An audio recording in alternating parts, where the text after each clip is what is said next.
তুমি আমাকে একটুও ভালোবাসো না। কে বলছে আমি তোমাকে ভালোবাসি না? আমি আমার কিউট বউতালে এতগুলা ভালোবাসি। কই, তুমি তো শুধু মুখেই বলো। আচ্ছা ঠিক আছে, এখন আমি আমার বউটাকে এতগুলা ভালোবাসা দিব বলেই ওর কাছে যেতে থাকলাম। দেখো, আমার কাছে আসবা না কিন্তু। না না, আমি তো আমার বউটাকে এখন ভালোবাসা দিবই। এই, ভালো হচ্ছে না কিন্তু।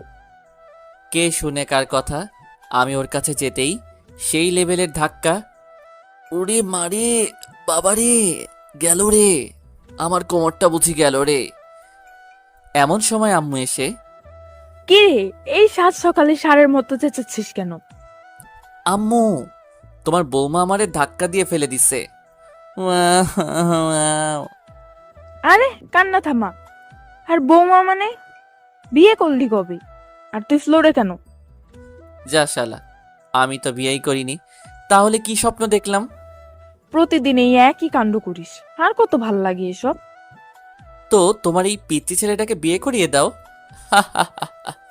এই নিজের বিয়ের কথা নিজে বলিস, তোর কি একটু লজ্জা শরম নাই? তাড়াতাড়ি ফ্রেশ হয়ে নাস্তা করতে আয়। হুম, আসতেছি। যাক, পরিচয় পর্বটা সেরে নেই। যদিও এখানে আমাকে অনেকেই চিনেন, তারপরও নতুন পাঠকদের জন্য পরিচয়টা আবার দিচ্ছি। আমি শ্রাবণ আহমেদ সাইদ, ডাকনাম সাদ, ইন্টার দ্বিতীয় বর্ষের ছাত্র। যাক, আপনাদের সাথে কথা বলতে বলতে ফ্রেশ হয়ে গেলাম। খাবার টেবিলে বসে নাস্তা করছি, এমন সময় আব্বু বলে উঠল, নাস্তা করে কাপড় চোপড় গুছিয়ে রেডি হয়ে নাও। বিয়ে করিয়ে শ্বশুরবাড়ি আসবে নাকি? এই তুমি কি পোলারে জন্ম দিছ? সারাক্ষণ শুধু বিয়ে বিয়ে করে। মুখটা বেজার করে নিচের দিকে তাকিয়ে খেতে লাগলাম। শুক্রবার তোর রিয়াপুর বিয়ে, তাই তোর খালার বাসায় যাব। সবারই বিয়ে হয়ে যাচ্ছে, শুধু আমার। এতটুকু বলার সাথে সাথেই দেখি আমার জল্লাদ আব্বুটা এক বস্তা রাগ মাথায় লইয়া আমার দিকে অগ্নি দৃষ্টিতে তাকিয়ে আছে। সাদ আর কিছু না বলে ঠাস ঠুস দুইটা কাশি মাইরা আবারও খাওয়া শুরু করলো। খাওয়া দাওয়া শেষ করে রেডি হতে হতে প্রায় 11টা বেজে গেল। আম্মি, আমি রেডি, তাড়াতাড়ি বের হও। কি ব্যাপার, আজকে মনে এত খুশি কেন? এমনিতে তো 1000বার বললেও কেউ তোর খালার বাড়ি যেতে চাস না। আম্মু, আমি শিওর এইবারই বিয়ে বাড়িতেই আমার রূপবতী গুণবতী পরিল্লাহান কুচু কুচু বউটা আসবেই আসবে। এহ, তোরে কোন বেড়ে তার মাইয়া দিব? আরে দিবে কি, ভাগাই নিয়ে যাবো। হা হা হা। তুই আর মানুষ হবি না। গাড়িতে বসে কানে ইয়ারফোন গুজে গান শুনতেছি। পিরিতির আগে মিঠা, পরে লাগে ঝাল, আমারে দেখলে সেমরি মারে দুইটা ফাল। এমন সময় সাদের আম্মু গোতা মারল। কি ব্যাপার, গোতা মারলা কেন? কখন থেকে ডাকতেছি, কোনো খবর নাই। ও, কানে ইয়ারফোন ছিল তো। বলো, কি বলবা? দেখ, তোর খালার বাসায় গিয়ে কিন্তু উল্টাপাল্টা কিচ্ছু করবি না। ওকে। আচ্ছা আম্মু, ছোট খালা কবে যাবে রিয়া আপুদের বাসায়? আজকে। এই রে, শুনছি ছোট খালার নাকি সেই লেভেলের সুন্দরী একটা মাইয়া আছে। দেখি ওইটার লগে লাইন টাইন লাগাইতে পারি কিনা। এই যে, আপনারা আবার আমার আম্মুরে বইলা দিয়েন না। প্রায় 3.5 ঘন্টা পর তারা তাদের গন্তব্যে পৌঁছলো। আরে আপু, তুই কেমন আছিস? ভালো, তুই? ভালো। আরে এটা সাদ নাকি? বাহ বাহ, ও তো অনেক বড় হয়ে গেছে। খালাম্মা, আমি তো এই কথাটা প্রতিদিন আব্বু আম্মুকে বুঝাই, কিন্তু এই ব্যাককেলগুলো কিছুতেই আমার কথা বুঝতে চায় না। কতবার বলছি আমাকে পুরোটা আর বলতে পারলাম না।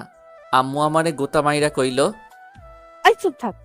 তোর ছেলেটা দেখি আগের থেকে অনেক বেশি ফাজিল হয়ে গেছে। আর বলিস না, সারাক্ষণই শুধু বেড়া দেয়। তারপর ফ্রেশ হয়ে খাবার খেয়ে সাদকে যে রুমটা দেওয়া হয়েছে সেই রুমে বসে গান শুনতেছে।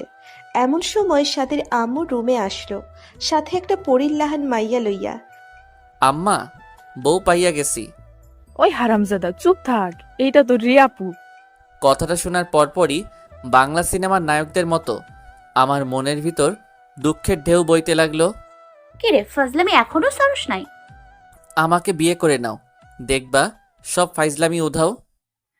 খালা, তোমার ছেলের সাথে কিছুক্ষণ কথা বললে আমাকে পাবনা ভর্তি করতে হবে। আমি যাচ্ছি। ওই, তোর কতবার বলছি এইখানে উল্টাপাল্টা কিছু না করতে। কথাটা বলেই সাদের আম্মু হন করে চলে গেল। এই রে, দেখি তো ছোট খালার মাইয়াটা কই আছে। ও মা, মধ্যঘরে গিয়ে দেখি সবাই একসাথে বসে গল্প করছে। আমি ওইখানে যেতেই রিয়ার আম্মু বলল, দেখো তো এই ছেলেটাকে সবাই চিনো কিনা। আরে সাদ না, তুই তো দেখি বড় হয়ে গেছিস। ও আপনি সাদ ভাইয়া, কেমন আছেন? ভালো, কিন্তু আপনি কে গো সুন্দরী? আমি তিথি, আপনার ছোট খালার মেয়ে। আরে আপনারা কি ভাবছেন আমি আমার খালাতো বোনদের কেন চিনি না? আরে কিভাবে চিনব? আমি তো 5 বছর যাবৎ কোনো আত্মীয় স্বজনদের বাসায় যাই না, আর সেই জন্য রাগ করে তারাও আমাদের বাসায় আসে না। ও তুমি তিথি? তা ছোটবেলায় তো অনেক কিউট ছিলা, এখন এমন ঢেঁড়সের মতো কেমনে হইলা? ভাই, মায়া কিন্তু দেখতে হেব্বি সুন্দরী, আমি খালি একটু ক্যারাবেরা লাগাইয়া দিলাম। হা হা হা। আন্টি দেখেন তো, সাদ ভাইয়া বলে আমি নাকি দেখতে ঢেঁড়সের মতো। কে বলছে আমার আম্মুটা দেখতে ঢেঁড়সের মতো? আমার মেয়ে তো দেখতে একেবারে স্বর্গের পরীর মতো। নারী তিথি, তোরে আম্মু পাম মারতেছে। কথাটা বলার সাথে সাথেই আমার আম্মুটা ঠ্যাঙ্গা লইয়া বিদ্যুৎ গতিতে আমার দিকে এগিয়ে আসতে লাগলো। আমিও একেবারে হুসাইন বোল্টের গতিতে দিলাম খেইচ্চা দৌড়, একেবারে চান্দে থুক্কু ছাদে। ছাদে বইসা গলা ফাটাইয়া বেসুরা গলায় গান গাইতেছি। এইবার বুঝো ঠেলা, আমারে দৌড়ানি দাও। কিছুক্ষণের মধ্যেই বাড়ির সকল সদস্য ছাদে আইসা হাজির। বাবা, গানটা একটু বন্ধ করো। কি বলছেন এসব? দেখছেন না আমি প্র্যাকটিস করছি? আব্বু, আল্লাহ দোহাই লাগি, তুই এসব বন্ধ কর। তোর জন্য পাশের বাড়ির ভাবিরা এসে ইচ্ছা মতো গালিগালাজ করতেছে। আচ্ছা ঠিক আছে, বন্ধ করলাম। আয় বাবা, তুই আমার সাথে আয়। না, তোমরা যাও, আমি ছাদে একটু হাওয়া বাতাস খাবো। তারপর ছাদে বসে মনের সুখে গান শুনতেছি। কিছুক্ষণ পর রিয়া আপু আর তিথি আসলো। এই পুচকো, এদিকে আয়। ওই, কারে পুচকু বললাম? বিয়ে করলে যে কোনো দিন পুচকুর বাবা হয়ে যাব। আচ্ছা ভাই, বাদ দে এসব। আমার একটা কাজ করে দিতে পারবি? না না, আমি কারো কাজ টাজ করে দিতে পারবো না। এই শোন না, 5,000 টাকা পাবি? আচ্ছা, কাজটা কি সেটা বলো। আমাকে যে করেই হোক কালকের মধ্যেই বিলাই চিমটি জোগাড় করে দিবি। আজব, আমি এখানে বিলাই চিমটি কই পাবো? বাজারেই পাবি, প্লিজ। এই কথা যেন কেউ জানতে না পারে। ওকে। বিকালের দিকে আম্মুকে বললাম, আম্মু আমি একটু বাজারে যাচ্ছি। বাজারে যাচ্ছিস মানে? এই, তোর ভিতর কি আল্লাহ এতটুকুও শান্তি দেয় নাই? আম্মু, বাসায় থাকতে বোরিং লাগছে। ভাইয়া, আমিও আপনার সাথে যাব। আমি কোনো মাইয়া টাইয়ার সাথে নিতে পারবো না। কেন? আপনার সাথে গেলে কি এমন সমস্যা? সমস্যা আছে, আমি কোনো ঝামেলা টামেলার সাথে করে নিয়ে যেতে চাই না। আচ্ছা, ও গেলে সমস্যাটা কি তোর? ওকে সাথে নিয়ে যা। উফ, শেষমেশ তিথিকে সাথে নিয়ে বাজারের দিকে রওনা হলাম। রাস্তায় হাঁটতেছি, এমন সময় তিথি বলল, আচ্ছা ভাইয়া, তোমার গফের নাম কি? আমার কোনো গফ নাই। সেটাই তো। কোন মেয়ে জেনে শুনে আগুনে ঝাঁপ দিবে? কি বললি? বলছি যে তোমার মতো এত হ্যান্ডসাম, ভদ্র, লাজুক ছেলের গফ নাই, ভাবতেই কষ্ট হচ্ছে। আমি সাকিব খানের স্টাইল লইয়া ওরে জিজ্ঞেস করলাম। অবশ্য কলেজে 2-1 যে আমার সাথে লাইন মারার জন্য আমার পিছে পিছে ঘুরে না, এমন কিন্তু না। আচ্ছা, তোর কি কোনো বফ আছে? আসলে ওর সাথে কথা বলার জন্যই আপনার বাইরে আসছি। ওরে আল্লাহ রে, শেষমেশ প্রপোজ করার আগেই বাপ্পারাজের মতো ছ্যাঁকা খাইয়া ব্যাকা হইয়া গেলাম। যাউগা, আর কান্দুম না। আমি কাঁদলে আমার হবু বউটার কি হইব? কে ব্যাপার ভাইয়া, আপনার মুখটা এমন কালো হয়ে গেল কেন? না না, আমার কিছুতেই বিশ্বাস হচ্ছে না যে তোর মতো এমন ঢেঁড়স মাইকা মায়ারও বপ আছে। আচ্ছা তুই কথা বল, আমি বাজারের ভিতর থেকে আসতেছি। আমি একা একা থাকবো নাকি? তো আমি তোকে পাহারা দিব নাকি? যত সব আজাইরা।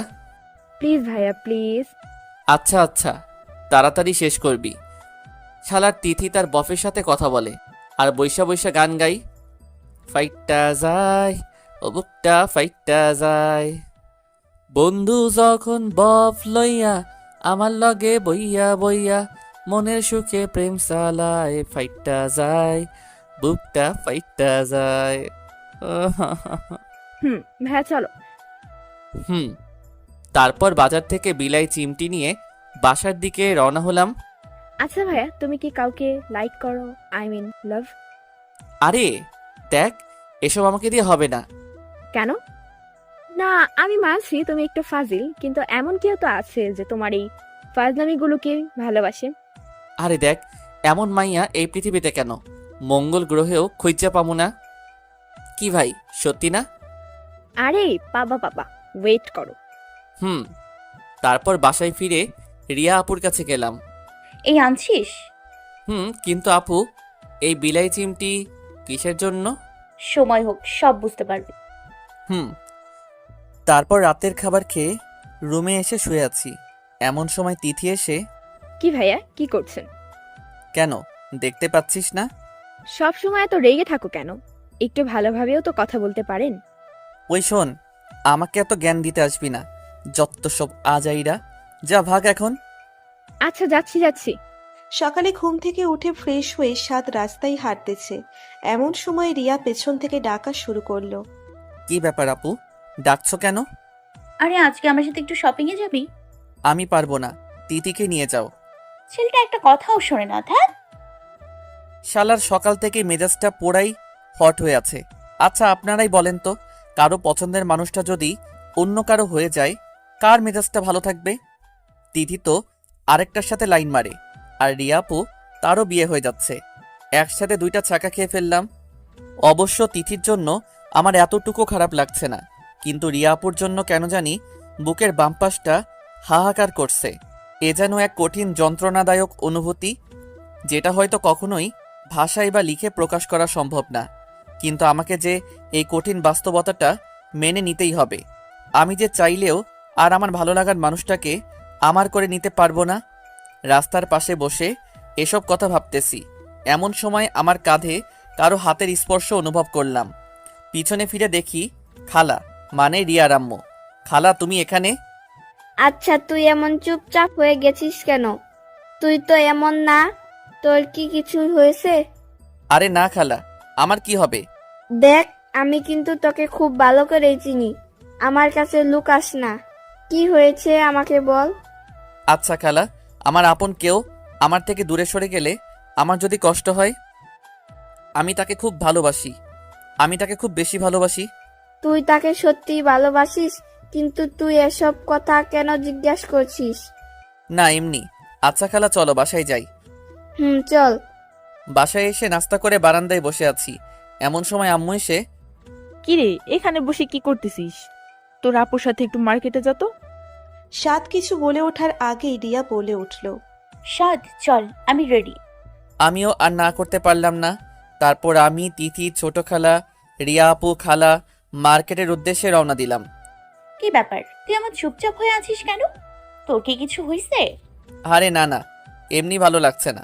ও। কিছুক্ষণ পরেই তারা তাদের গন্তব্যে পৌঁছে গেল। খালাম্মা, আপনারা শপিং করুন, আমি ওয়েট করছি। সে কি, তুইও চল।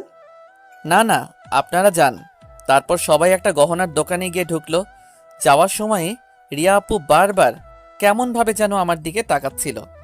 তারপর অনেকক্ষণ অপেক্ষা করার পর আমিও ভিতরে গেলাম। সবাইকে উদ্দেশ্য করে বললাম, কি আপনাদের হইছে? সাদ, তুই দেখ না রিয়াকে কোন শাড়িটা ভালো মানাবে। তারপর আমি একটা শাড়ি দেখিয়ে, এই শাড়িটাতে রিয়া আপুকে অনেক ভালো মানাবে। কথাটা বলার পরপরই সবাই সাদের দিকে হাঁ করে তাকিয়ে আছে।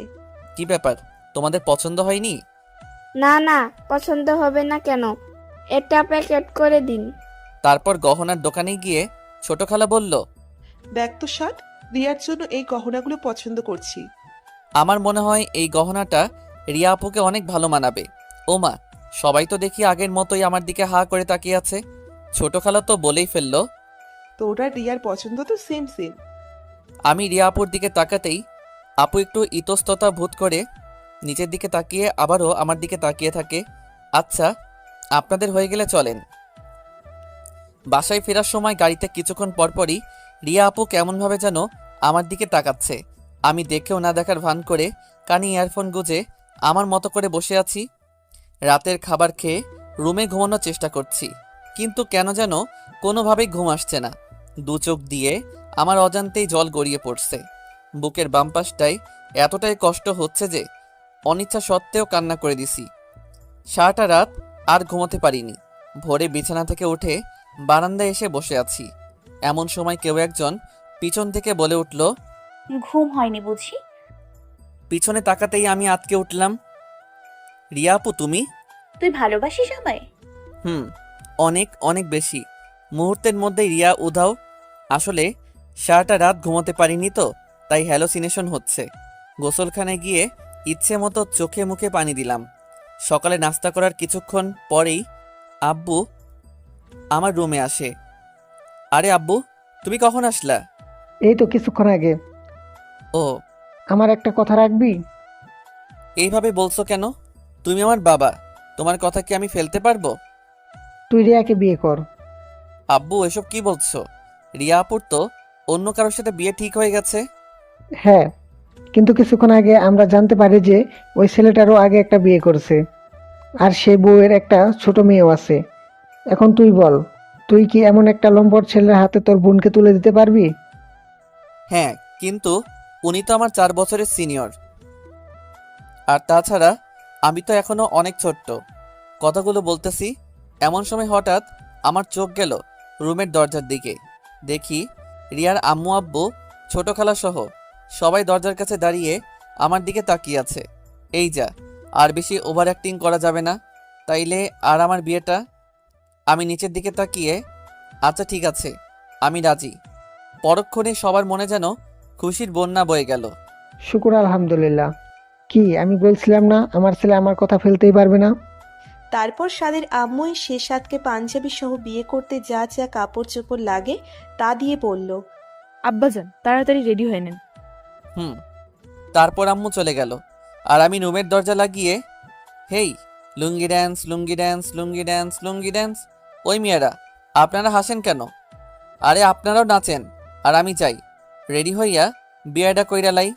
অবশেষে অনেক অনেক ন্যাকামি ও অনেক কাহিনীর পর বিয়াটা সম্পূর্ণ হইল, আর আমিও বউ লইয়া বাড়ির উদ্দেশ্যে ভাগা দিলাম। বাড়িতে পৌঁছাতেই রিয়াকে নিয়ে সবাই ব্যস্ত হয়ে গেল।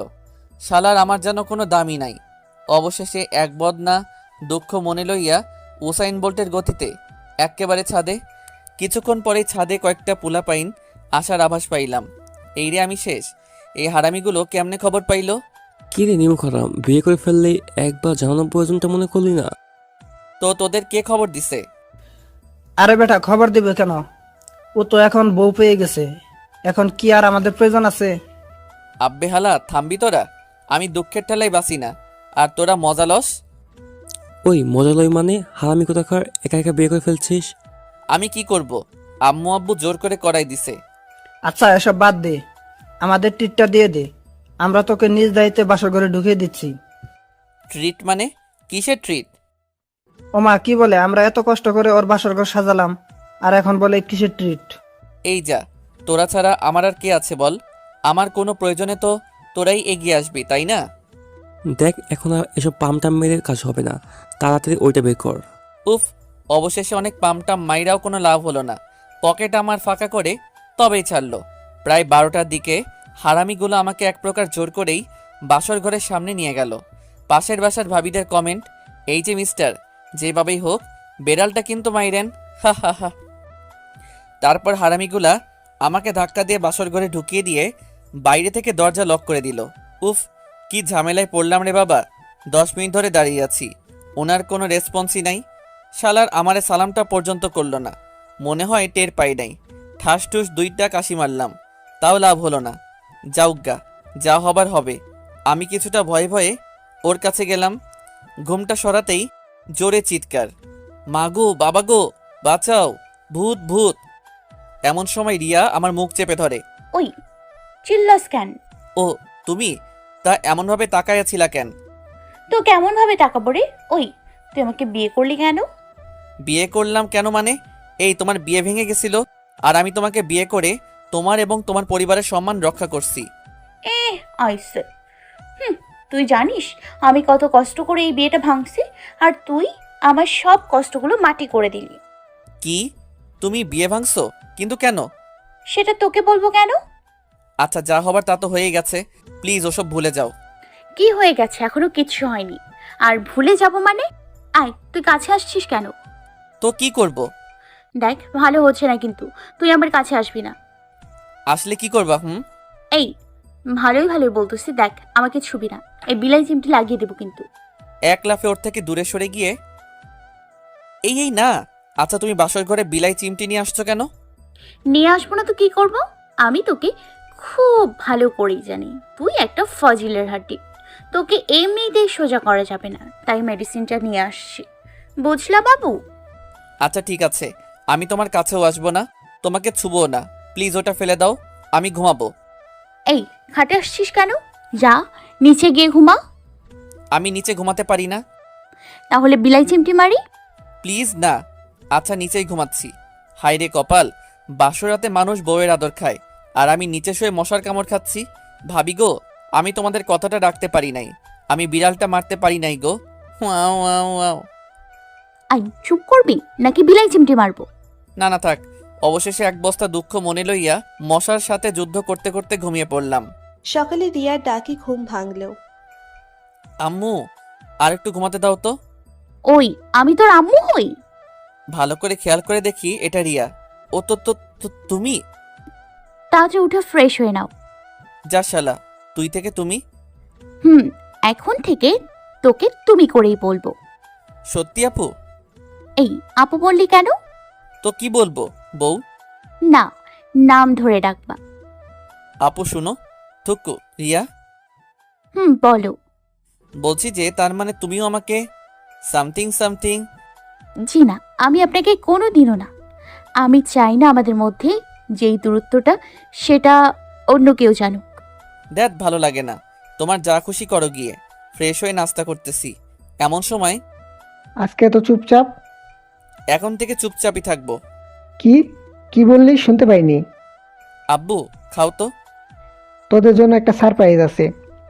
সারপ্রাইজ? কি সারপ্রাইজ আব্বু? এই মাসে 15 তারিখে তোরা হানিমুনের জন্য পাশের রাষ্ট্র নোয়াখালী যাচ্ছিস। ওরে কিপটার ঘরে কিপটারে, শেষমেশ এটাও শোনার বাকি ছিল। রিয়া তো হাসবে না কাঁদবে কিছুই বুঝতেছে না। ও আমার পায়ে একটা খোঁচা মেরে ইশারায় জিজ্ঞেস করলো, এসব কি? পরক্ষণে আব্বু বলে উঠল, আরে তোরা এমন হয়ে আছিস কেন? আরে আমি তো মজা করছিলাম, তোরা নিউ ইয়র্ক যাচ্ছিস। ওরে আল্লাহ রে, আমার তো খুশির ঠেলায় মন চাইতেছে কাইন্দালতাম। তারপর খাওয়া দাওয়া শেষ করে নিজের রুমে এসে বসে আছি। কি বেয়াদব! আব্বু এত খুশির একটা সংবাদ দিল আর তুমি মন খারাপ করে বসে আছো? মন খারাপ করব না তো কি করব? ওইখানে কি আঙুল চুষবো? আরে কি বলো, তুমি জানো ওইখানে কত সুন্দর সুন্দর জায়গা আছে? ওইখানে গেলে এমনিতেই মন ভালো হয়ে যাবে। ওইখানে মানুষ ঘোরার জন্য যায়, যাই অন্য কিছু করতে। তার মানে যাবে না? না, যাব না। তাহলে আমি আব্বুর কাছে গিয়ে বলতেছি। যাও যাও, কিছুক্ষণ পর আম্মু এসে, কি রে স্যার, তুই নাকি রিয়াকে নিয়ে হানিমুনে যেতে চাচ্ছিস না? আম্মু, আপনার ছেলে আমাকে একটুও ভালোবাসে না, আমাকে শুধু দূরে ঠেলে দেয়। ওরে আল্লাহ রে, আমারে এক বোতল হারপিক দে, খাইয়া মইরা যাই। রিয়া তুমি এসব কি বলতেছো? আম্মু সহ এতটুকুই না, আমি ওর কাছে যেতে চাইলেই শুধু আমাকে বকা দেয়। দেখ স্যার, আর দ্বিতীয়বার যেন ওর মুখে এসব কথা আর শুনতে না হয়। তারপর আম্মু চলে গেল। রিয়া মুচকি এসে, কি ব্যাপার, কেমন দিলাম? আমি কিছু না বলে বাইরে চলে আসলাম। রাস্তায় এসে হাঁটতেছি আর ভাবতেছি, শালার বিয়ের আগেই তো কত ভালো ছিলাম। আগে জানতাম বিয়ে করলে এত প্যারা সইতে হবে, তাইলে শালার হাঙ্গাই করতাম না। রাস্তায় হাঁটতেছি আর গান গাইতেছি, আগে যদি জানিতাম তবে বিয়ে নাহি করিতাম, এই জ্বালায় আর প্রাণে সহে না রে, এই জ্বালায় আর প্রাণে সহে না। ওহো সাদ, সাদরে, কিসের আশায় বিয়ে করলি তুই? এমন সময় রুবেলের কল। হ্যালো সাদ। কিরে কই তুই? বাসায়, তুই কই? বাজারের দিকে যাচ্ছি, তুই একটু আয় তো। আচ্ছা, আমি আসতেছি। তারপর রুবেলের সাথে কিছুক্ষণ আড্ডা দেওয়ার পর বাসায় ফিরলাম। দেখি রিয়া আম্মুর সাথে বসে টিভি দেখতেছে। আমিও ওদের কিছু না বলে রুমে গিয়ে শুয়ে আছি। ওরে মোর পরানের বিছানা রে, ইস সারাটা রাত তোরে ছাড়া ছিলাম, তোরে আর দূরে সরাইয়ে রাখবো না। তারপর ঘুমিয়ে পড়লাম। আবারও রিয়ার ডাকে ঘুম ভাঙলো। ওঠো, লাঞ্চ করবা না? তুমি যাও, আমি আসতেছি। তারপর দুপুরের খাবার শেষ করে রুবেলকে কল দিল সাদ। কিরে, কি খবর? আরে রাখ তোর খবর, বাজারে আয়। এখন? না, আগামী জন্মে। আরে বেটা, রাগ করছো কেন? আমি এখন আসতেছি। তারপর রুবেল আসলো। কিরে, কেমন আছিস? আরে বাদ দে, তুই কেমন আছিস? কেন, নতুন বিয়ে করলে তোর তো ভালো থাকার কথা। আরে বেটা, বিয়ের আগে ভালো ছিলাম, বউ খালি প্যারা দেয়। রুবেল তো হাসতে হাসতে মঙ্গল গ্রহে পাড়ি দেওয়ার অবস্থা। ওই শালা থামবি? তা তুই তো সবাইকে বেড়া দিয়ে বেড়াইতি, আর এখন কিনা। দেখ রাগাবি না কিন্তু। আচ্ছা ঠিক আছে। তারপর রুবেলের সাথে কিছুক্ষণ আড্ডা দেওয়ার পর সন্ধ্যায় বাসায় ফিরল সাদ। কিরে, নতুন বউ রেখে কেউ সারাদিন বাইরে থাকে? দূর, সারাদিন বাসায় বসে থাকা যায়? কেন, ওর সাথে একটু গল্পও তো করতে পারিস। কেন, তুমি আছো না?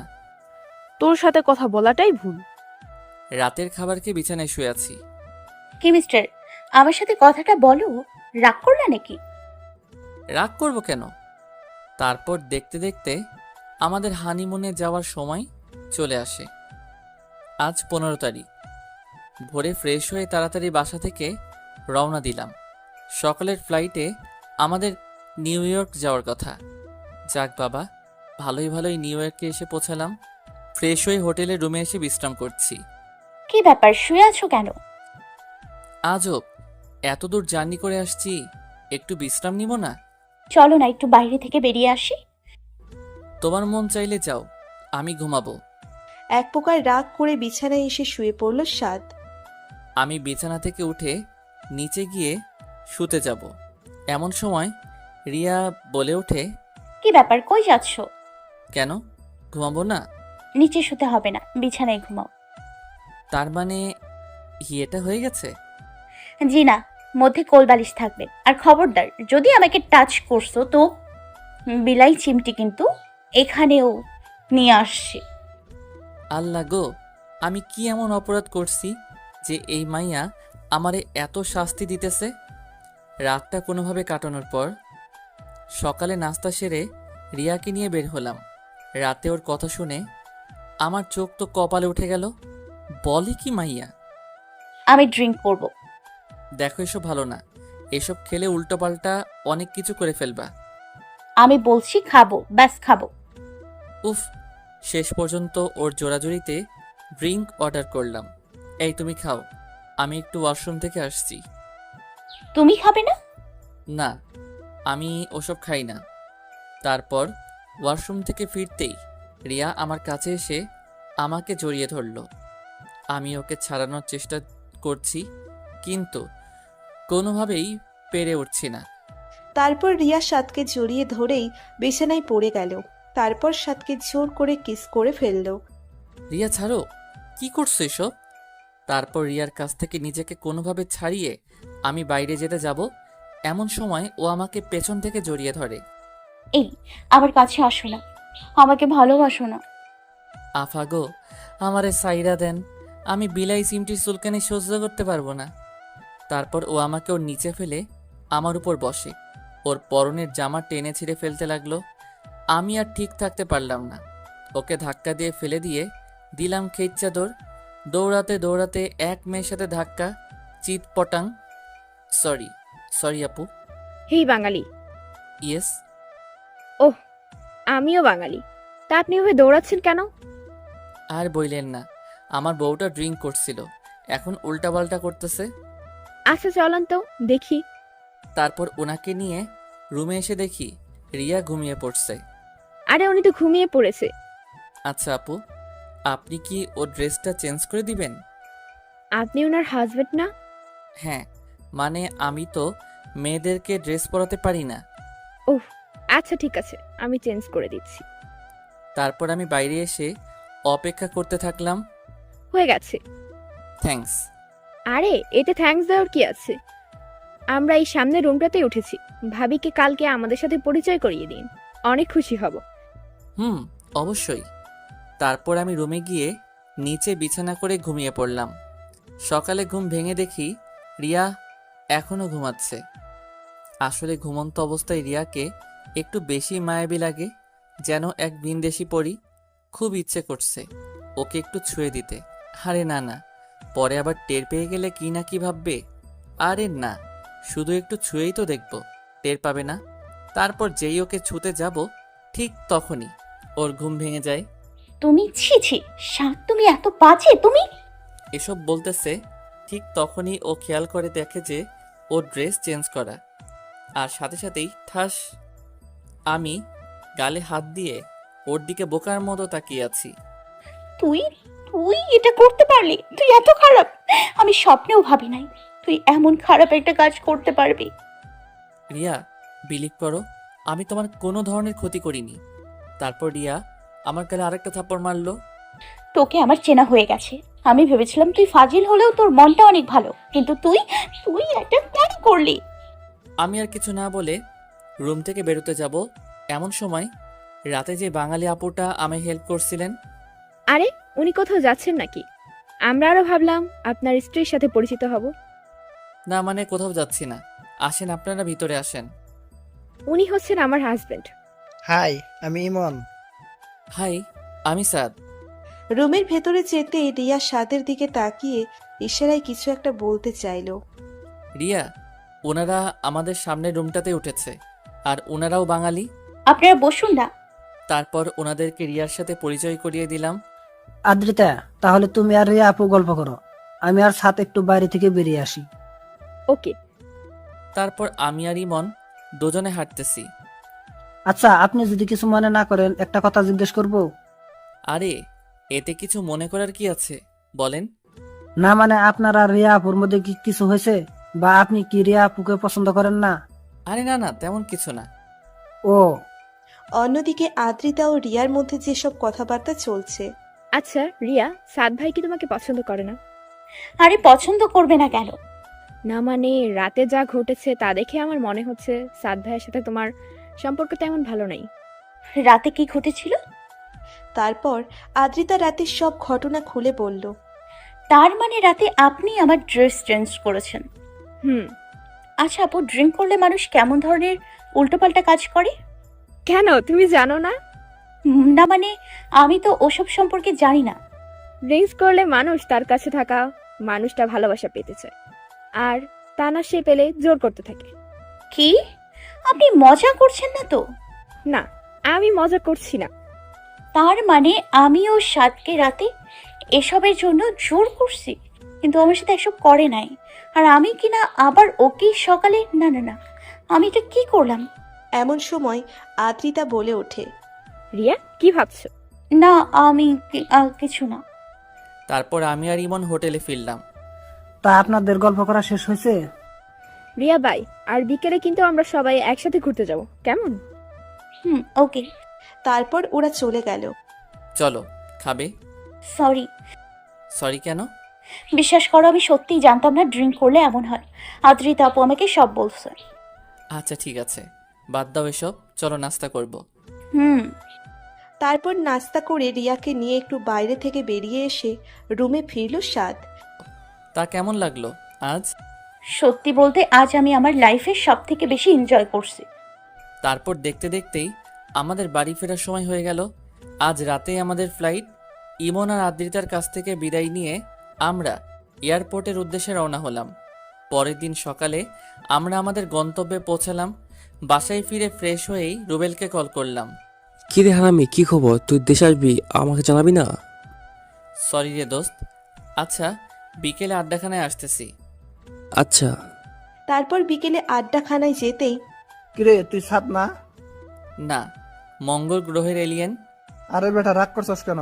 তোরা ছাড়া আমাদের আড্ডা জমে, তুই বল। হইছে হইছে, আর পাম মারতে হবে না, আমারে ছাড়া তো ভালোই ছিলি। তারপর ওদের সাথে কিছুক্ষণ আড্ডা দেওয়ার পর রাতে বাসায় ফিরল সাদ। রাতের খাবার খেয়ে নিচে বিছানা করে শুয়ে আছে। কি ব্যাপার, নিচে শুয়ে আছো কেন? তো কি করব? ওপরেই ঘুমাও, আমি তোমাকে বিশ্বাস করি। আমি এখানেই ঠিক আছি, এত করুণা দেখাতে হবে না। রিয়ার মনটা খারাপ করে বিছানায় গিয়ে শুয়ে পড়ল। সকালে ঘুম থেকে উঠে ফ্রেশ হয়ে নাস্তা করে কলেজে চলে গেল সাদ। কলেজ শেষ করে বাসায় ফেরার জন্য গাড়িতে উঠতে যাবে, ঠিক এমন সময় রুবেল বলে ওঠে, সাদ একটু ওই দিকে তাকা। আরে কি হইছে? আমি পিছনে তাকাতেই থমকে গেলাম। আমার পুরো শরীর দিয়ে ঠান্ডা স্রোত বয়ে গেল। রিয়া রিয়া রিকশায় বসে একটা ছেলের হাত ধরে তার কাঁধের উপর মাথা রেখে হেসে হেসে কথা বলছে। চল আজকে শালার শেষ দিন, শালার মেরে হাতগুলো ভেঙে দিব। না থাক, এখানে পাবলিসিটির মধ্যে কিছু করলে আমাদেরই মান সম্মান যাবে। চল এদেরকে ফলো করি, দেখি ওরা কোথায় যায়, কি করে।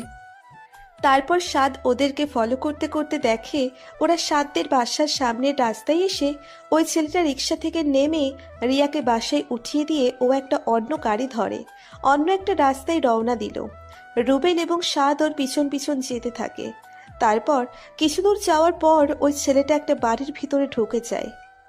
রুবেল, এই এলাকায় তোর কোনো পরিচিত লোক আছে যে আমাদের এই ছেলেটার সম্পর্কে সকল ডিটেলস দিতে পারবে? আমার এক দূর সম্পর্কে মামাতো ভাই আছে, দাদাকে কল দিচ্ছি। তারপর রুবেলের ভাইয়ের সাথে কথা বলে যতটুকু জানতে পারল ওই ছেলেটার নাম সোহান। পড়াশোনা শেষ করে এখন ওর বাবার ব্যবসা দেখাশোনা করছে। রুবেল, এখন আমাদের সোহানের সম্পর্কে সবকিছু জানতে হবে। ও প্রতিদিন কোথায় কোথায় যায়, কি করে, সবকিছু। কিন্তু এসব জেনে আমরা কি করব?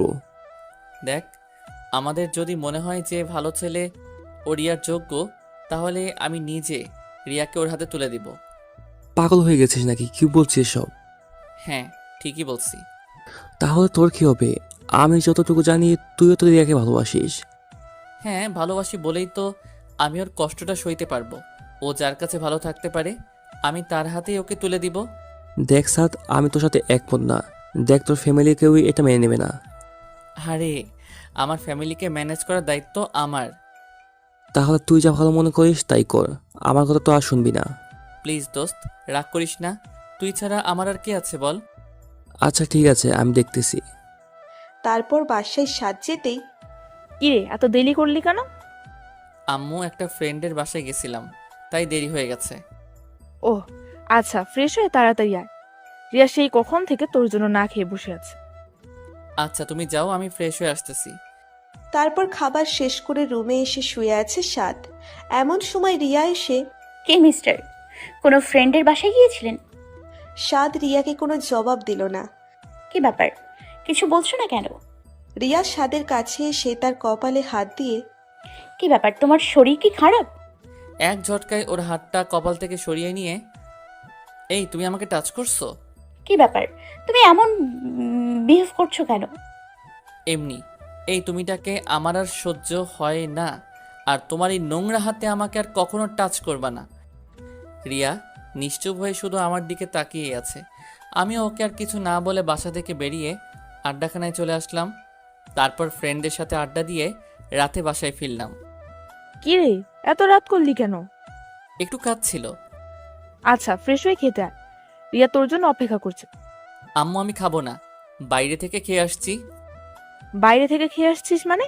মেয়েটা তোর জন্য সেই কখন থেকে না খেয়ে বসে আছে, আর তুই?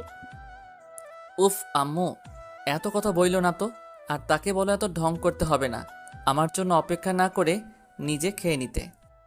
এই তোর কি হয়েছে? তুই তো এমন ভাবে কথা বলিস না। কিচ্ছু হয়নি, আর আমাকে আর বিরক্ত কইরো না। কথাটা বলেই আমি আমার রুমে এসে নিচে বিছানা করে শুয়ে কানে হেডফোন গুঁজে ফুল ভলিউম দিয়ে গান শুনতে লাগলাম। আগে কখনো কোনো ধরনের কষ্টে থাকলে গান শুনলে সব কষ্ট ভুলে যেতাম, কিন্তু আজ কষ্টগুলো যেন আরো ভারী হচ্ছে। কিছুতেই মনটাকে শান্ত করতে পারছি না, সব কিছু যেন আরো ভারী হচ্ছে। কিছুতেই মনটাকে শান্ত করতে পারছি না, সব কিছু যেন ভেঙে চুরমার হয়ে যাচ্ছে। মেনে নিতে পারছি না কিছুই। খুব খুব বেশি কষ্ট হচ্ছে। এই কষ্ট আমার জন্মের পর থেকে যত কষ্ট পেয়েছি, সেই সকল কষ্টকেই হার মানাবে। তারপর আরও কিছু আপন মানুষের মুখে হাসি ফোটানোর জন্য এই কঠিন কষ্টটাকে আড়াল করে নিতে হয়। শুয়ে আছি, কিছুক্ষণ পরে কেউ একজন আমার গায়ে হাত দিয়ে ঝাঁকি দিল। কান থেকে হেডফোনটা খুলে তাকাতেই দেখি রিয়া। কি ব্যাপার, সেই কখন থেকে ডাকছি, শুনতে পারছো না? কেন ডাকতেছো? আচ্ছা তোমার কি হয়েছে? তুমি এমন করতেছো কেন? আমি কি কিছু করছি? কেন? তুমি জানো না তুমি কি করছো? আমি কি কিছু করছি? কি করছো? তুমি আমার জীবনটা নরক বানিয়ে দিছো। আমি তোমার কি করছিলাম যে তুমি আমার জীবনটা এমনভাবে নষ্ট করে দিলা? তুমি সোহানকে ভালোবাসতা, তো আমাকে কেন বিয়ে করছো? আমি তো তোমার কোনো ক্ষতি করি নাই। তুমি তুমি সোহানকে কিভাবে চেনো? হুম, দিন দুপুর একটা ছেলের সাথে এক রিকশায় বসে নষ্টামি করে বেড়াচ্ছ, আর আমি জানতে পারবো না? দেখো, তুমি আমাকে যা খুশি বলো, কিন্তু আমাদের ভালোবাসাকে নষ্ট আমি বলবো না। ভালোবাসা? তা আমাকে বিয়ে করার সময় কই ছিল তোর এই ভালোবাসা? দেখো, আমার আর সোহানের রিলেশনের বয়স প্রায় 3 বছর, আর আমি এর জন্যই ওই বিয়েটা ভাঙছি। কিন্তু তুই তুই এসে আমাদের সব প্ল্যান নষ্ট করে দিয়েছিস। হ্যাঁ, আমি তোমাকে না জিজ্ঞেস করেই তোমাকে বিয়ে করে নিছি। কিন্তু তুমি তোমার ফ্যামিলিকে সম্মতি না দিলে ওনারা কি জোর করে তোমাকে আমার সাথে বিয়ে দিছে? রিয়া কোনো কথা বলছে না। কি ব্যাপার, চুপ করে আছো কেন? আচ্ছা ঠিক আছে, ওসব বাদ দিলাম। তা তুমি বিয়ের পরও তো বলতে পারতা যে তোমার একটা রিলেশন আছে, আমি নিজে তোমাকে তার হাতে তুলে দিয়ে আসতাম। চেষ্টা করছি, কিন্তু ভয়ে বলতে পারিনি। ভয়? তোমার আবার ভয়? তোমার কথা শুনে না সত্যি আমার খুব হাসি পাচ্ছে। তারপর সাদ আবার বলতে শুরু করলো। যে মেয়ে প্রকাশ্যে দিবালয়ে নিজের বরকে রেখে অন্য একটা ছেলের সাথে এক রিকশায় বসে নষ্টামি করে বেড়ায়, তার আবার ভয়? দেখো, আমি আগেও বলছি ওর সাথে আমার অনেক আগে থেকে সম্পর্ক ছিল, আর আমরা দুজন দুজনকে ভালোবাসি, আর আমাদের ভালোবাসাকে নষ্টমে বলে অপমান করবা না। অপমান? তা তোমার এই ভালোবাসাটা যখন সমাজের কাছে প্রকাশ হয়ে যাবে, তখন যে আমার ফ্যামিলিকে সমাজের সবাই আঙুল দেখিয়ে কথা বলবে, সেটার দায়ভার কে নেবে? সমাজের সবাই তখন আমাদেরকে অপমান করবে না? রিয়া কোনো জবাব দিল না। কি ব্যাপার, চুপ করে আছো কেন? দেখো, যত তাড়াতাড়ি সম্ভব আমি আমাদের ডিভোর্সটা করিয়ে নেব। তখন তুমি তোমার ভালোবাসার মানুষের কাছে চলে যেও, আমি তোমাকে আটকাবো না। কিন্তু তার আগে যদি ভুল করেও সোহানের সাথে যোগাযোগ করার চেষ্টা করছো, তো তুমি আমার জঘন্যতম রূপটা দেখতে পাবে। অনেক রাত হয়েছে, ঘুমিয়ে পড়ো। কোনোভাবেই যেন ঘুম আসছিল না সাদের, তাই মধ্যরাতের দিকে বারান্দায় বসে আছে সে। এমন সময় তার কাঁধের উপর কারো হাতের স্পর্শ অনুভব করলো। পেছনে ফিরতেই দেখে তার আম্মু, আর পাশেই তার আব্বু দাঁড়িয়ে আছে। আরে তোমরা এখনো ঘুমাওনি? বাবা, তোর কি খুব বেশি কষ্ট হচ্ছে? আম্মু এসব কি বলতেছো? আমার কষ্ট হবে কেন? আর তুমি কান্না করতেছো কেন? আমি বোধহয় তোর জীবনটা নষ্ট করে দিলাম, তুই আমাকে ক্ষমা করে দিস। আম্মু এসব কি বলতেছো? কোনো মা বাবা কি তার সন্তানের খারাপ চায়? আসলে সব দোষ আমার এই কপালটার। ভাগ্যকে তো আর উল্টানোর ক্ষমতাটা আমাদের কারোরই নেই। আচ্ছা, অনেক রাত হয়েছে, চলো ঘুমাবা। আর আমি ঘুমিয়ে পড়ছি। তারপর আব্বু আম্মুকে তাদের রুমে রেখে এসে আমি আমার রুমে এসে একটা সিগারেট বের করলাম। আসলে বন্ধুদের থেকে বিদায় নেওয়ার পর লুকিয়ে 3 প্যাকেট সিগারেট নিয়ে আসছি। ওরা জানলে হয়তো সেটা আনতে পারতাম না। জীবনে প্রথমবার সিগারেট খাচ্ছি। প্রথম টান দেওয়ার সাথে সাথেই কাশতে কাশতে বমি করে দিছি। তারপর ওয়াশরুমে গিয়ে ফ্রেশ হয়ে চোখে মুখে ইচ্ছে মতো পানি দিয়ে সিগারেট নিয়ে ছাদে গেলাম। 2 হাতে 2টা সিগারেট ধরিয়ে ইচ্ছে মতো টানতে থাকলাম। শুনেছি নেশা করলে নাকি কষ্টগুলো ভুলে থাকা যায়, কিন্তু আমার কষ্ট যেন আরও বেড়েই চলেছে। একসময় আমাদের বন্ধুরা শখের বসে সিগারেট খেলে আমি তাদেরকে বকাঝকা করতাম, বারণ করতাম, কিন্তু আজ এই আমি আমাকে বারণ করতে পারছি না। মাথাটা প্রচণ্ডভাবে ঘোরাচ্ছে, খুব ঘুম ঘুম পাচ্ছে। হয়তো এই ঘুম আর নাও ভাঙতে পারে। সুন্দর সকালটা হয়তো আর নাও দেখতে পারি। ভোরে কোনো কিছুর ঝুমঝুম আওয়াজে ঘুম ভাঙলো। এ কি, আমি তো পুরো ভিজে গেছি। তার মানে এতক্ষণ বৃষ্টির শব্দটাই আমি পাচ্ছিলাম। তারপর বৃষ্টিতে আরও কিছুক্ষণ ভিজলাম। নিচে নেমে কাপড় চেঞ্জ করে রুমে এসে দেখি রিয়া এখনও ঘুমাচ্ছে। আমি বারান্দায় বসে একটু ফেসবুকিং করছিলাম। এমন সময় রুবেলের কল। আমি রিসিভ করে, কিরে কি অবস্থা? তুই আমার সাথে একটু দেখা কর, খুব আর্জেন্ট। কিন্তু এখন তো বৃষ্টি হচ্ছে, আসবো কিভাবে? দেখ ভাই, তুই যেভাবে পারিস তাড়াতাড়ি আয় প্লিজ, আমি বাজারে আছি। আচ্ছা ঠিক আছে, আসতেছি। তারপর বাজারে যেতেই দেখে রুবেল একটা গাড়ি নিয়ে দাঁড়িয়ে আছে। তারপর সাদ গাড়িতে উঠে পড়ল। আচ্ছা, আমরা কোথায় যাচ্ছি? সব জানতে পারবি, একটু অপেক্ষা কর। এ কি, এটা তো সোহানের বাড়ি। আমরা এখানে কেন আসলাম? কোনো প্রশ্ন করবি না, এখানে শুধু একটু দাঁড়া, সব বুঝতে পারবি। কি ব্যাপার, আধা ঘন্টা যাবত এই বৃষ্টির মধ্যে গাড়িতে বসে আছি, কই কিছুই তো। কথাটা শেষ করার আগেই আমার চোখ গেল সোহানের বাড়ির গেটের দিক। এ কি, এসব আমি কি দেখছি? আমি আমার নিজের চোখটাকেও বিশ্বাস করতে পারছি না। সোহান একটা মেয়ের কাঁধে হাত দিয়ে ওর সাথে হাসতে হাসতে কথা বলতেছে। তারপর ওই মেয়েটা সোহানের গালে একটা কিস করে, বলল বাই বেবি বলে ওই মেয়েটা গাড়িতে উঠে চলে গেল। চল শালার কেলি হাড়গুলো ভেঙে দিয়ে আসি। না, এখন ওকে কিছু করব না। ওকে হাতে নয়, বুদ্ধি দিয়ে ঘায়েল করতে হবে। মানে? মানে তুই শুধু কালকে সকাল থেকে শুরু করে আমার কাজটা না হওয়া পর্যন্ত সোহানের লোকেশনটা আমাকে জানাবি। কিন্তু লোকেশন এনে কি করবি? আরে বেটা, এখানেই তো আসল খেলা।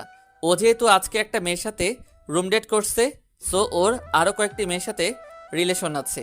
আর কালকেও তাদের মধ্য থেকে কারো না কারোর সাথে তো দেখা করবেই। আর আমরা সেই সুযোগটাই কাজে লাগাবো। তারপর দুজনে বাসায় ফিরে গেলাম। আমি বাসায় ফিরে দেখি আম্মু আব্বু আর রিয়া সবাই বারান্দায় বসে আছে। আমাকে দেখেই আম্মু আমার কাছে এসে, তুই কোথায় গেছিলি? আর ফোন অফ কেন? একটু বাইরে গেছিলাম আর আমার ফোনে চার্জ শেষ হয়ে গেছে, তাই ফোন অফ ছিল। কি ব্যাপার, তোমরা এত টেনশন করতেছো কেন? আমি কি এখনো ছোট খোকা যে হারিয়ে যাব? আচ্ছা, ফ্রেশ হয়ে খেতে আয়। তোমরা যাও, আমি আসছি। তারপর সবাই একসাথে বসে নাস্তা করলাম। নাস্তা শেষ করে রুমে এসে রিয়াকে বললাম, রিয়া কালকে ঘুরতে যাবা? তুমি ঠিক আছো তো? কেন, আমাকে দেখে কি অন্য কিছু মনে হচ্ছে নাকি? না, ঠিক তা না। ওকে, তাহলে কালকে সকালেই আমরা বের হব। তুমি রেডি হয়ে থেকো। রিয়া মাথা নেড়ে হ্যাঁ সম্মতি জানালো। পরের দিন তাদের প্ল্যান মতো তারা সকালে বের হয়ে গেল। কি ব্যাপার, ঘুরতে বের হইছো তো ফোনে বারবার কি দেখতেছো? কে মেসেজ করে দেখি? বলেই ফোনটা আমার হাত থেকে ছিনিয়ে নিতে চাইলো, কিন্তু আমি হাত সরিয়ে ফেলাই ও আর ফোনটা নিতে পারলো না। কি ব্যাপার, কার সাথে কথা বলো যে আমাকে দেখাচ্ছ না? তুমি তো আমাকে ছেড়ে চলেই যাচ্ছ, তো আমি কি সারা জীবন সিঙ্গেলই থাকবো নাকি? তো তোমাকে কি কেউ বলেছে নাকি সিঙ্গেল থাকতে? সেই জন্যই তো একটা জিএফ জোগাড় করলাম, একটু পার্ট লইলাম। আসলে রুবেল মেসেজ করতেছে সোহাইনার লোকেশনটা জানানোর জন্য। আপনারা আবার ওই মায়ারে কইয়া দিয়েন না। তোমার আবার জিএফ? দু একদিন পর দেখবা এই মেয়ে নিজে থেকেই ভেগে যাবে। তুমি যেই লেভেলের ফাজিল। এই দেখো, রাগাবানা কিন্তু। আর আমার জিএফ ভাগা দিবে না, তাকে এত এত ভালোবাসা দিব যে তুমি আমার 10 দূরে থেকেও সেই ভালোবাসার আভাস পাবা। আর তুমি জ্বলবা, পুড়বা আর আফসোস করবা, আহারে আমি কারে হারাইলাম। এই আমার ঠেকা পড়ছে তোমার ভালোবাসা পাওয়ার জন্য। আমার সোহান আমাকে অনেক লাভ করে। আরেকটু পরেই তা টের পাইবা। কি ব্যাপার, এমন আস্তে আস্তে কি বলতেছো? কই কিছু না তো। তারপর প্রায় বেলা 12টার দিকে রুবেল সাদকে কল দেয়। ড্রাইভার, গাড়িটা একটু থামান। এখানে গাড়ি থামালে কেন? তোমার সতীন কল করছে গো, একটু কথা বলে আসি। ও মা, মাইয়া তো শুধু রাগে ফুলতেছে। আমি গাড়ি থেকে একটু দূরত্বে এসে কল রিসিভ করলাম। বলো, কি খবর? দোস্ত, তোর ধারণাটা একেবারে রাইট। শালারে সত্যি সত্যি একটা মেয়ে নিয়ে পাখি ঢুকেছে। তোকে লোকেশনটা সেন্ড করেছি, দেখে নে। আর আমি পোলাপান নিয়ে রেডি থাকতেছি, শুধু তুই একটা কল করবি, ব্যাস কাহিনী খতম। থ্যাঙ্কস দোস্ত, তোরা না থাকলে হয়তো। হয়েছে, আর সহানুভূতি প্রদর্শন করতে হবে না। তুই তাড়াতাড়ি মিশনটা কমপ্লিট কর। তারপর রুবেলের দেওয়া লোকেশন অনুযায়ী রওনা দিলাম। কিছুক্ষণ পরেই আমরা আমাদের গন্তব্যে পৌঁছালাম। এইখানে কাপলরা আসে? আমরা এখানে কি করব? কি করব মানে? ঘুরবো, দেখবো। তারপর রিয়াকে নিয়ে যেই পার্কের ভিতরে ঢুকলাম। এই সাদ, এটা সোহান না? কোন সোহান? কোন সোহান মানে? এটা আমার বিএফ। তোমার বিএফ তো কি হইছে? তো তোমার বিএফ তো ওই মাইয়ার লগে কি করে? আরে না না, এটা সোহান না। এটা সোহান। তারপর রিয়া একেবারে সোহানের কাছে গিয়ে ওর কলার ধরে। এই সোহান না, তুই আমার সাথে 3 বছর টাঙ্কি মাইরা এখন পার্কে এসে অন্য মায়ের সাথে রং ঢং করস? তুমি? হ্যাঁ আমি। ওই সেমরি, তুই আর ছেলে পাইলি না এই লম্পটটার সাথে তুইও? আপু, আমি জানতাম না ও এমন। তো এখন তো জানোস। কেলা শালারে। তারপর দুই পাবলিক মেইয়া সোহাইনারে ইচ্ছে মতো কেলায় দিচ্ছে। আর আমি রাজার হালে বৈশা চুইংগাম চাবাইতেছি। কি মিয়া, চুইংগাম খাবেন? না থাক, আরেকবার দিবনে। আর সিনেমার শুটিং উপভোগ করিতেছি। আপনারা উপভোগ করেন। আমি ফট কইরা একখান দৌড় মাইরা বাইরে থেকে 1 বোতল ঠান্ডা পানি আইনা দুই পাবলিক রে ডাক দিয়া কইলাম, এই যে সাহসী বালিকারা, আপনারা হাঁপায়ে গেছেন, নেন পানি খাইয়া তারপর আবার শুরু করেন। এই যে আপুরা, আপনারাও চাইলে শুরু করতে পারেন। মোবাইলের স্ক্রিনে তাকাতেই দেখি রুবেল কল করছে। আমি রিসিভ করে, দোস্ত। কি রে, কি অবস্থা? আমাদের আশা লাগবে? ভাই, তোরা অ্যাম্বুলেন্স নিয়ে আয়। অ্যাম্বুলেন্স মানে? মানে রিয়া ওই বলদের অবস্থা কাইল করে ফেলছে। আরে বেটা কি কস? আচ্ছা তুই ভাবিকে নিয়ে বাসায় যা, বাকিটা আমরা দেখতেছি। এই রে, মাইয়া দুইটা মিল্লাই তো এই বলদেরে মারতে মারতে অজ্ঞান করে ফেলছে। এই, তোমরা ওকে মেরে ফেললা নাকি? বেশ করছি। শালা 3 বছর আমার সাথে রিলেশন করছে আর এখন অন্য মেয়ের সাথে টাঙ্কি মারে। আচ্ছা এখন তাড়াতাড়ি এখান থেকে ভাগা দেই, পুলিশ আসলে আবার রক্ষা নাই। এই যে আপু, আপনিও বাড়ি চলে যান। ভাইয়া। তারপর রিয়াকে নিয়ে বাসায় গেল। দুপুরের খাবার শেষ করে রুবেলকে কল দিল। কি রে, বাসায় পৌঁছেছিস? ওই বলদটার কি অবস্থা? এখনো জ্ঞান ফিরে নাই, তবে ডাক্তার বলেছে কিছুক্ষণের মধ্যে জ্ঞান ফিরবে। ও আচ্ছা, আমি আসতেছি। আচ্ছা আয়। তারপর সাদ হসপিটালে গিয়ে দেখে সোহানের জ্ঞান ফিরেছে। সাদ ওর কাছে গিয়ে, কি ভাইয়া, আরো প্রেম করবেন? সোহান এক লাফে বেড থেকে উঠে সাদের হাত ধরে। ভাই ভাই আমার বাঁচান, রিয়া বলছে আমি যদি বেঁচেও যাই ও আমাকে আবার খুন করবে। এই রে, তুই বেটা গেছিস, একটু ভয় দেখাইলাম যে ডেঞ্জারাস মাইয়ারে ভাই এইটা। ভাই আমি আর জীবনে এসব করব না, প্লিজ ভাই আমাকে বাঁচাও। আরে বেটা, তো ভয় পেলে চলবে? আমি আছি তো। তোর মা বাপকে কল করে বল যে তুই অ্যাক্সিডেন্ট করছিস। আমরা যাই, কেমন? জি ভাই আমি বলছি, আম্মু আব্বু কিছুক্ষণের মধ্যে চলে আসবে। তারপর রুবেল সহ সবাইকে নিয়ে ওই স্থান ত্যাগ করল সাদ। তারপর সবার সাথে কিছুক্ষণ আড্ডা দিয়ে রাতে বাসায় ফিরল।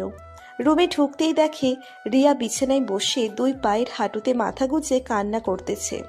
কি ব্যাপার, কান্না করতেছো কেন? সাদ, আমি ওকে ভুলতে পারছি না। তো তার কাছে চলে যাও, এখানে বসে কান্না করছো কেন? রিয়া আমার দিকে অসহায়ভাবে তাকিয়ে আছে। হয়তো আমার কাছ থেকে এমন কথা আশা করেনি। ওর চোখ দিয়ে অনবরত জল ঝরছে। আমি আর কিছু না বলেই আম্মুর কাছে গেলাম। কি রে, সারাদিন কোথায় ছিলি?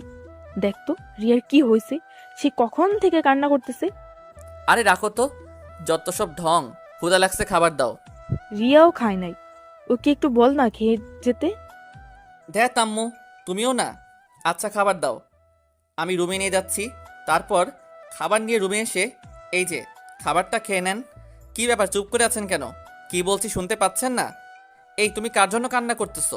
যে তোমাকে কোনোদিন ভালোই বাসেনি, সে তো তোমাকে ছাড়া দিব্যি ভালো আছে। তাহলে তোমার সমস্যাটা কোথায়? কথা বলার সাথে সাথেই ও আমার হাত থেকে খাবারের প্লেটটা নিয়ে চোখ মুছে খাওয়া শুরু করলো। কি মেয়ে রে বাবা! তারপর খাবার শেষ করে সাদ নিচে বিছানা করে শুয়ে আছে। আমায় ভালোবাসো? না, মিথ্যা বললাম। আমি জানি মিথ্যে বলতেছো, তুমি শুধু আমাকেই ভালোবাসো। দেখো, আমি মিথ্যা বলতেছি না, যা সত্যি তাই বলছি। হ্যাঁ, তবে একসময় বাসতাম, কিন্তু এখন না। কেন? আমি এখন তাহিয়াকে লাভ করি। এমনিতে একটা নাম বলে দিলাম আর কি। তাহিয়া আবার কে? তুমি মিথ্যে বলছো। না, এটাই সত্যি। আর আমি তাহিয়াকে কিছুদিন পরে বিয়ে করব। রিয়া আর কিচ্ছু বলল না, শুধু অসহায়ভাবে সাদের দিকে তাকিয়েই আছে। তারপর আমি কানে ইয়ারফোন গুঁজে গান শুনতে শুনতে কখন যে ঘুমিয়ে গেছি তার খেয়াল নেই। মাঝরাতে ঘুম ভেঙে আমার বুকের উপর ভারী কিছু অনুভব করলাম। ডিম লাইটের আলোতে বুঝতে পারলাম এটা রিয়া। আমি ওকে ডাক দিলাম। 2-1 বার ডাক দেওয়ার পর রিয়া জেগে ওঠে। কি ব্যাপার, ডাকতেছো কেন? ডাকতেছি কেন মানে? এসব কি? আর তুমি নিচে কেন? আমি আমার বরকে ভালোবাসি, তাতে কার কি? দেখো ছাড়ো। আর বর মানে?